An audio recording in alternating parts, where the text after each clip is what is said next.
اللہ کیا فرما رہا ہے؟ اللہ کہتا ہے شہر رمضان الذی انزل فیہ القرآن، یہ وہ مہینہ ہے جس میں قرآن کو نازل کیا گیا۔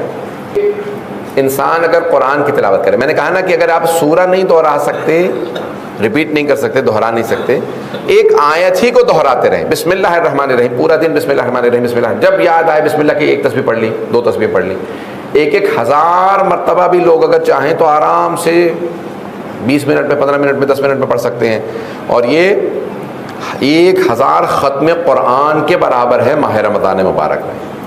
ایک صلوات پڑھیں گے محمد والے محمد میں،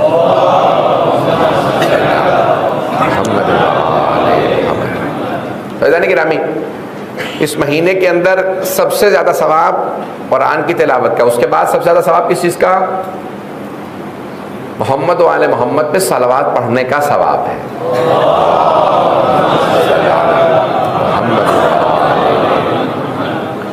تو اگر بسم اللہ دہرا سکیں، صلوات کی ایک تسبیح، کم از کم دن میں ایک تسبیح، صلوات کی ایک تسبیح بسم اللہ کی ضرور پڑھیں۔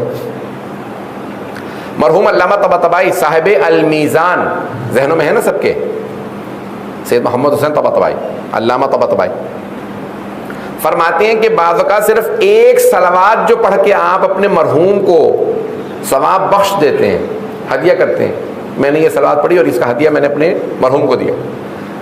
علامہ طباطبائی فرماتے ہیں وہ جو ایک صلوات آپ پڑھ کے اپنے مرحوم کو بخشتے ہیں،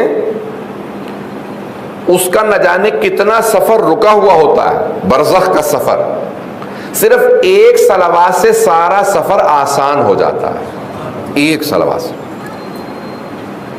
کہتے ہیں اس کی تاریکی، وہ جو قبر میں تاریکی ہوتی ہے، تاریکی دور ہو، صرف ایک صلوات سے تاریکی دور ہو جاتی ہے، سفر آسان ہو جاتا ہے۔